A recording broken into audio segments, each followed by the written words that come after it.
Hi hello నమస్తే, నేను మీ Ashok Regoti. Welcome to Bhavitha news. ఈరోజు మార్నింగ్ న్యూస్లో భాగంగా పాత్రికేయ మిత్రులు ఎటువంటి వార్తలు ప్రచురించారో ఒకసారి మనం చూద్దాము. అందులో భాగంగానే దిశ పేపర్ చూస్తే, తెలంగాణలో అమిత్ షా ఆపరేషన్, రాష్ట్రంలోకి సీక్రెట్ టీమ్స్, సర్వేల రిపోర్ట్లతో స్టేట్పై మరింత ఫోకస్. తెలంగాణలో షా ఆపరేషన్, రాష్ట్రంలో సీక్రెట్ టీమ్స్ అని చెప్పేసి మెయిన్ పేపర్లో ప్రచురించడం జరిగింది, దిశ పేపర్లో. ఎందుకంటే గత కొంతకాలంగా తెలంగాణలో ఏదైతే లోక్సభ ఎన్నికలు రాబోతున్నాయో, ఈ లోక్సభ ఎన్నికల నేపథ్యంలో కొన్ని సర్వే సంస్థలు సర్వేలు నిర్వహించడం జరిగింది. ఈ సర్వేలో కూడా చాలా వరకు కూడా బీజేపీకి ఎక్కువ అవకాశాలు ఉన్నాయి, బీజేపీకి ఎక్కువ సీట్లు వచ్చే ఛాన్సెస్ ఉన్నాయని చెప్పి సర్వేలలో వెల్లడవుతుంది. అందులో భాగంగానే అమిత్ షా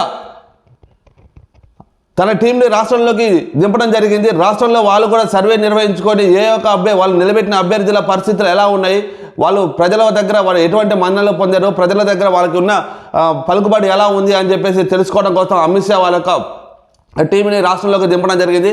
అదే కాకుండా సీక్రెట్ టీమ్స్ అంటే ఎవరికి తెలియకుండా, నిలబెట్టిన అభ్యర్థులకే తెలియకుండా వాళ్ళ మీద సర్వేలు చేయించడం కోసం బీజేపీ పార్టీ సిద్ధమైందని చెప్పేసి మనకు క్లియర్గా అర్థమవుతుంది. ఈ సర్వేలు ఏదైతే ఇప్పుడు సర్వేలో వెల్లడవుతున్నాయో, ఈ యొక్క ఈ ఫలితాలని వాళ్ళు సీరియస్గా తీసుకున్నట్టు తెలిసింది. ఇప్పుడున్న సర్వేల ఫలితాలని ఏమాత్రం కూడా వాళ్ళకి ఛాన్స్ ఇవ్వద్దు అపోజిషన్ పార్టీకి. ఖచ్చితంగా ఇదే సర్వేలు టెంపోని కొనసాగించుకుంటూ పోవాలి.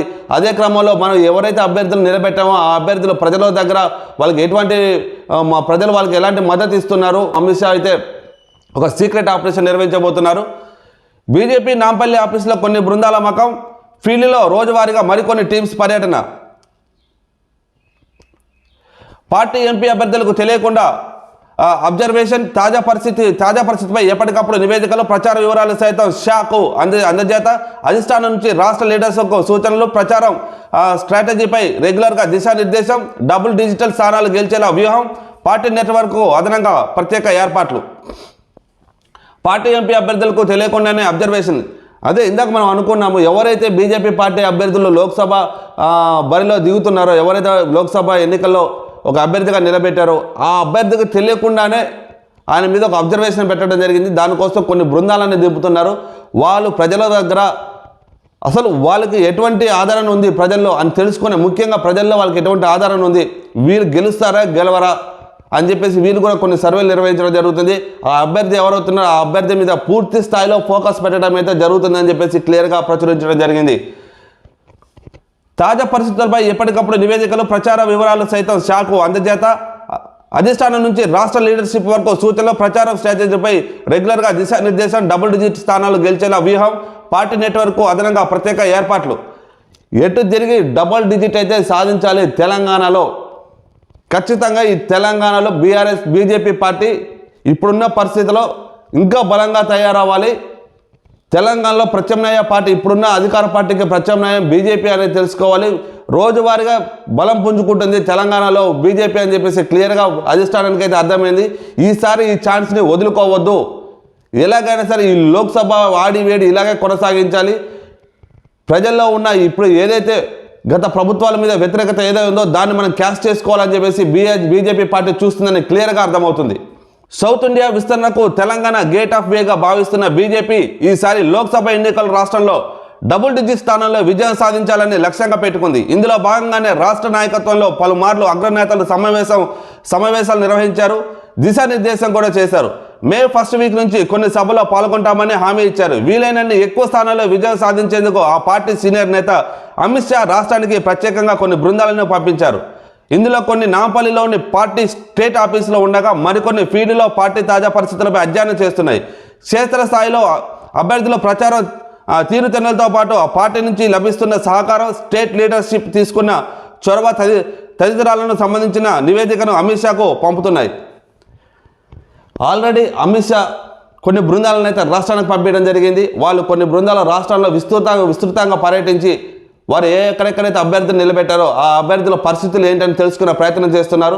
మరి కొంతమంది రాష్ట్రంలో వాళ్ళ ఆఫీస్లోనే ఉన్నారు. ఎందుకంటే వీళ్ళు ఇచ్చే సమాచారాన్ని దాని అధిష్టానానికి చేరవేయాలి. ఇది ఎంతవరకు కరెక్టా కాదా అని చెప్పేసి దాని మీద పూర్తి అధ్యయనం చేసి ఆ తర్వాత అధిష్టానానికి రిపోర్ట్ ఇవ్వడం కోసం మరికొంత మందిని కేటాయించడం జరిగింది. ఇప్పుడు చూస్తే లోక్సభ ఎన్నికల్లో బీజేపీ పార్టీ చాలా తెలివిగా వ్యవహరిస్తుందని చెప్పేసి క్లియర్గా అర్థమవుతుంది. అంతేకాకుండా కాంగ్రెస్ పార్టీకి ధీటుగా వీరు పోటీ చేస్తున్నారని చెప్పేసి క్లియర్గా అర్థమవుతుంది బీజేపీ పార్టీని. 29 మంది మావోయిస్టులు మృతి, ఛత్తీస్గఢ్లో భారీ ఎన్కౌంటర్, మృతుల్లో సీనియర్ లీడర్ శంకర్రావు, ఆయనపై 25 లక్షల రివార్డు, 3 భద్రతా అధికారులకు గాయాలు, మృతుల సంఖ్య మరింత పెరిగే ఛాన్స్, పెద్ద ఎత్తున ఆయుధాలు స్వాధీనం. ఛత్తీస్గఢ్లో భారీగా ఎన్కౌంటర్ జరిగింది. ఎన్కౌంటర్లో 29 మంది మావోయిస్టులు మృతి చెందడం జరిగింది. అందులో శంకర్రావు అనే అతను కూడా మృతుల్లో సీనియర్ లీడర్ శంకర్రావు ఉన్నాడు. ఆయన పైన 25 లక్షల రివార్డు కూడా ఉందని చెప్పేసి ప్రచురించడం జరిగింది. ఛత్తీస్గఢ్లోని కాంకర్ జిల్లా హపటోలా అడవిలో భద్రతా బలగాలకు మావోయిస్టులకు మధ్య జరిగిన ఎదురుకాల్పులో 29 మంది మావోయిస్టులు మృతి చెందారు.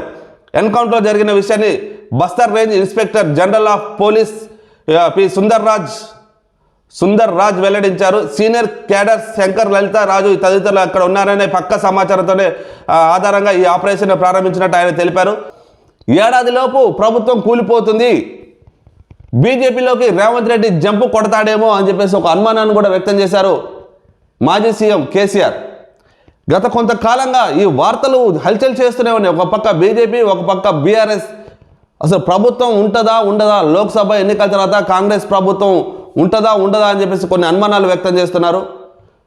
అసలు ఈ లోక్సభ ఎన్నికల్లో భాగంగానే వీళ్ళు ఇటువంటి వార్తలు చేస్తున్నారా, లేకపోతే లోపల వేరే ఏమన్నా ప్లాన్లు చేస్తున్నారా అనేది మాత్రం ప్రజలకి ఒక అనుమానాన్ని అయితే వ్యక్తం చేస్తుంది. అందరూ కూడా ఒక డైనమాలో పడిపోయారు, చాలా వరకు కూడా ఆ పార్టీ నాయకులు కూడా. అసలు ఏం జరగబోతుంది, ఒకరి తర్వాత ఒకరు ఇటువంటి ఆరోపణలు ఎందుకు చేస్తున్నారు, ఇది నిజమా కాదవా, ఈ ఆరోపణలు వాస్తవాలు అవుతాయేమో అని చెప్పేసి కొంతమంది భయపడటం కూడా జరుగుతుంది. ధర్మపురి అరవింద్ నిన్న కూడా ఒక సంచలనమైన వ్యాఖ్యలు చేశారు. లోక్సభ ఎన్నికల తర్వాత కాంగ్రెస్ పార్టీ ఉంటుందో ఉండదో అని చెప్పేసి బీజేపీ ఎంపీ అభ్యర్థిగా నిలబడ్డ ధర్మపురి అరవింద్ కూడా వ్యాఖ్యలు చేశారు. అంతకుముందు ఈటల రాజేందర్ అలాగే చేశారు. తర్వాత కేటీఆర్, ఈరోజు కేసీఆర్, తర్వాత హరీష్ రావు, వీళ్ళందరూ ఒకరి తర్వాత ఒకరు ఇలాంటి వ్యాఖ్యలు వస్తూనే ఉన్నారు. అసలు ఇది నిజమా, లేకపోతే ఈ లోక్సభ ఎన్నికల భాగంగా కాంగ్రెస్ పార్టీని మానసికంగా, కాంగ్రెస్ లీడర్స్ని, కాంగ్రెస్ నేతల్ని మానసికంగా దెబ్బతీయడం కోసం చేస్తున్న వ్యాఖ్యలా అని చెప్పేసి ప్రజల్లో ఒక వింత అనుమానాలు అయితే వ్యక్తమవుతున్నాయి. అంతేకాకుండా మా ప్రభుత్వం వచ్చాక పోలీసుల సంగతి చూస్తామని చెప్పేసి కేసీఆర్ పోలీసులకు వార్నింగ్ ఇచ్చినట్టుగానే తెలుస్తుంది. మా ప్రభుత్వం వచ్చాక పోలీసుల సంగతి చూస్తామని చెప్పేసి అంటున్నారు. పోలీసుల సంగతి మళ్ళీ మీరేం చూస్తారు? ఆల్రెడీ మీ మాటలు విని మీ ప్రభుత్వంలో అప్పుడు మీ ప్రభుత్వం ఉన్నప్పుడు మీ మాటలు విని అందుకు కొంతమంది వెళ్ళి జైల్లో కూర్చున్నారు. వాళ్ళ భవిష్యత్తు ఖలాస్ అయిపోయింది. మళ్ళీ మేము అధికారంలోకి వచ్చిన తర్వాత మీ సంగతి చూస్తామని చెప్పేసి వాళ్ళకి బెదిరిస్తున్నారా?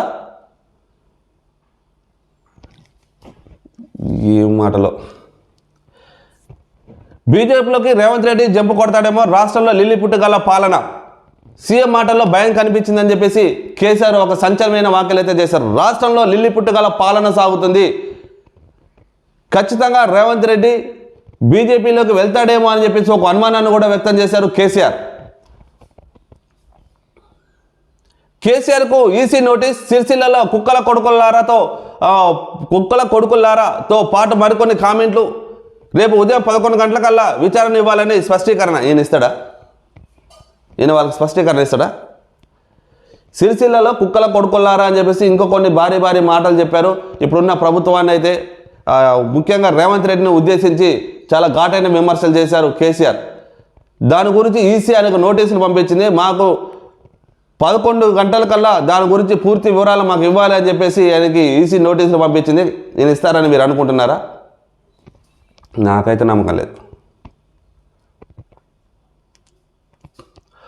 ఓటమి తర్వాతే సీఎం అయ్యాను, రాజకీయాల్లో గెలుపోవటములు సహజం, గల్ఫ్ కార్మికుల సంక్షేమానికి ప్రత్యేక పాలసీ, ప్రమాదవశాత్తు చనిపోతే 5 లక్షల బీమా, ఇతర రాష్ట్రాలు దేశాల్లో అధ్యయనం తర్వాత విధి విధానాలు, సెప్టెంబర్ 17లోగా సమస్యలు పరిష్కరిస్తాం అని సీఎం రేవంత్ రెడ్డి చెప్పారు. కాంగ్రెస్లో చేరిక వేణుగోపాలాచారి, రాజేశ్వరరావు. ఓటమి తర్వాతే సీఎం అయ్యాను, నీ ఓటముల తర్వాతే సీఎం అయ్యాను, రాజకీయాలలో గెలుపోవటంలో సహజమే అని చెప్పేసి సీఎం రేవంత్ రెడ్డి చెప్పడం జరుగుతుంది. నేను మామూలుగా అయితే సీఎం సిటీలో వచ్చి కూర్చోలేదు, గతంలో కూడా చెప్పారు, నా వెనక ఎవరూ లేరు, ఇది వంశపరంగా వచ్చి నేనేమి ఇందులో సడన్గా డైరెక్ట్గా వచ్చి సీఎం సీట్లో కూర్చోలేదు, నేను చాలా కష్టాలు పడ్డాను, పార్టీల కోసం పనిచేశాను, కష్టపడ్డాను, ప్రజలని నన్ను ఆదరించారు, ప్రజల ఆదరణతోటే నేను వచ్చి సీఎం సీట్లో కూర్చున్నాను, ఈ రాష్ట్రానికి సీఎం అయ్యా అని చెప్పేసి గతంలోనే సీఎం రేవంత్ రెడ్డి చెప్పడం జరిగింది. అదే క్రమంలో రాజకీయాల్లో గెలుపు ఓటలు సహజం, ఓటమి తర్వాతే సీఎం అయ్యా అని చెప్పేసి కూడా రేవంత్ రెడ్డి చెప్పడం జరిగింది. పాలమూరు బిడ్డకు 3వ ర్యాంక్, యూపీఎస్పీ సివిల్ సర్వీసెస్ ఫలితాలు విడుదల. కరీంనగర్ వాసికి 27వ ర్యాంక్.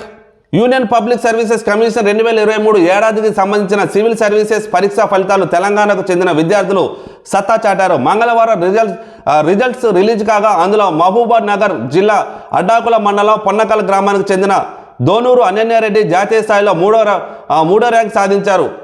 కరీంనగర్ జిల్లా రామడుగు మండలం వెలిచాల గ్రామానికి చెందిన పేదింటి కుర్రాడు బీడీ కార్మికురాలి కుమారుడు నంద్యాల సాయి కిరణ్కి 27వ ర్యాంక్ పొందారు. హైదరాబాద్కు చెందిన కౌశిక్ 82వ ర్యాంకు సాధించారు. లక్నోకు చెందిన ఆదిత్య శ్రీవాస్తవ మొదటి స్థానంలో నిలవగా ఒడిశాకు చెందిన అవినేష్ ప్రధాన్ 2వ స్థానంలో నిలిచారు. మొత్తానికైతే మన తెలంగాణలోకి గర్వకారంగా చెప్పుకోవచ్చు. యూపీఎస్పీ సివిల్ సర్వీసెస్ ఫలితాలు విడుదల చేశారు. అందులో మన తెలంగాణ కుర్రాళ్ళు, మన తెలంగాణ విద్యార్థులు కూడా ఉన్నారు. వాళ్ళు మంచి మంచి ఫలితాలు సాధించారని చెప్పేసి వార్త ప్రచురించడం కూడా జరిగింది. మెరిసిన తెలుగు తేజాలు లక్నోకు చెందిన ఆదిత్య శ్రీవాస్తవకు ఫస్ట్ ర్యాంకు. దేశవ్యాప్తంగా 1016 మంది ఎంపిక అయ్యారన్నట్టుగా వార్త ప్రచురించడం జరిగింది. ఇకపోతే పోలీసుల వాహనాలు తనిఖీ, ప్రభుత్వ వెహికల్ను కూడా వదిలిపెట్టాం. ఎందుకంటే ప్రభుత్వ వెహికల్ కూడా వదిలిపెట్టమంటే గత ప్రభుత్వంలో మన ఫోన్ ట్యాపింగ్లో కూడా మనం చూసాము. పోలీసు వాళ్ళు పట్టుబడ్డ పోలీసు వాళ్ళు కొంతమంది సంచలన నిజాలు చెప్పారు. పోలీసు వాహనాలలో కూడా ఎలక్షన్స్ టైంలో మేము డబ్బులు పంపిణీ చేసామని చెప్పడం జరిగింది. అదే క్రమంలో అందుకోసమని చెప్పేసి ప్రభుత్వ వాహనాలు కూడా వదిలిపెట్టకుండా పోలీసులు తనిఖీలు చేయడం జరుగుతుంది. ఇప్పుడు జరగబోతున్న లోక్సభ ఎన్నికలు ఏదైతే ఉన్నాయో ఈ లోక్సభ ఎన్నికలు చాలా పకడ్బందీగా జరగబోతున్నాయని క్లియర్గా అర్థమవుతుంది. అదే క్రమంలో పోలీసు వాహనాలను కూడా వదిలిపెట్టకుండా క్షుణ్ణంగా తనిఖీలు చేస్తున్నారు. ఎలక్షన్ డ్యూటీ వాహనాలకు నో రిలీఫ్, నగదు రవాణా కట్టడిపై ఈసీ సీరియస్. నెల రోజుల్లోనే 121 కోట్ల స్వాధీనం, నోటిఫికేషన్ తర్వాత పెరిగే ఛాన్స్. ఫోన్ ట్యాపరింగ్ కేసు ఘటనలో అలర్ట్.